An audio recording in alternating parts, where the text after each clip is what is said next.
Now, we're seeing, Mr. Richardson, this, Howard-style era of freezing, so evoking that time in politics. But I suspect you think this is not a very smart idea.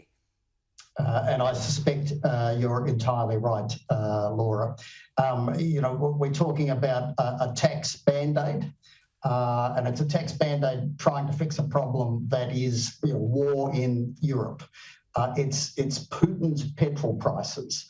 And you can't fix that with a Band-Aid to tax in Australia. And the problem with Band-Aids is that they're easy to go on and hard to come off. You gave that great example of where there was political pressure to freeze the excise back at the start of this century. It took the better part of a decade and a half before that Band-Aid even came off again.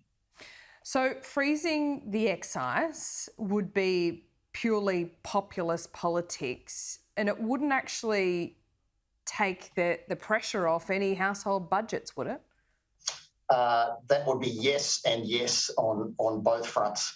In fact, if the oil price stays where it is, there's every chance that petrol prices at the pump in Australia will come back down again, 10 or maybe 15 cents a litre at the pump by the end of the coming week. You're talking about a small thing. Recognising people's pain, I get that. But big mistakes in tax policy tend to happen fast and get fixed slow. You'd think politicians would learn from history, but as you know, that's not always the case, Chris Richardson. So what happened when Howard did this? So it was relatively soon after the GST came in, and there were various moves to make sure that the GST didn't add to the petrol price. But what was happening internationally, same story as now, was pushing up the price of oil. People were jumping up and down. The politics of petrol were getting tricky, and the politics of petrol is always tricky. So, very similar to now. So the then government, which at the time was behind in the polls, said that they would freeze excise, the tax that helps pay for things like roads and the like. So it sat at 38 cents a litre for about 13 or 14 years. Here we are, several years after that was finally fixed, and it's at 44 cents a litre. It's not disastrous. It is basically 20% of the price at the pump today. You can't use that particular lever to fix this particular problem.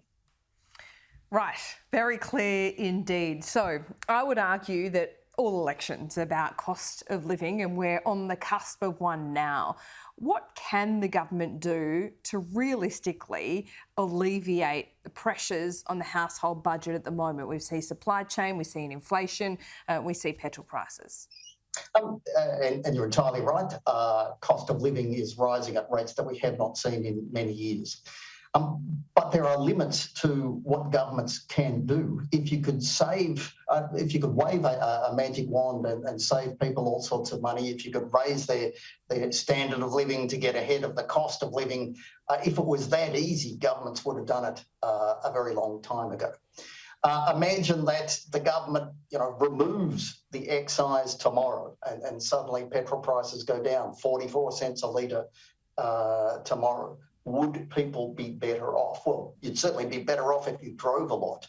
But what you would find is, that extra money, that extra $20 billion going back into the economy would push interest rates up faster, would push inflation faster, would mean we would import more than we do at the moment.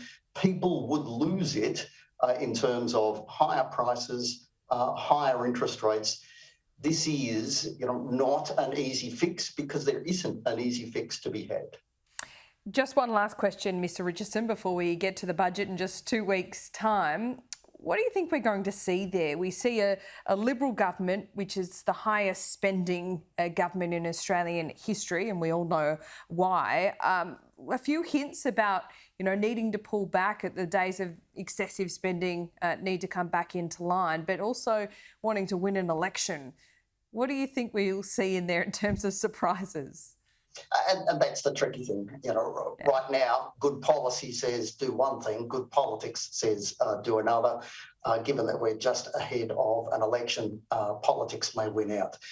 The Australian economy is in great shape. We are about to have an unemployment rate that is the lowest that we've seen in almost half a century. That is a bit of the story around cost of living pressures because of that side of it. You can't use this budget to do anything magic. And if history is any guide, not the budget, not the campaign, not anything else tends to move polls that much anyway. They'll be what they'll be, Laura. Yes, when politics and good policy collides, we'll see it all in the budget. Thanks so much, Chris Richardson. Appreciate it. We'll speak soon. Thanks.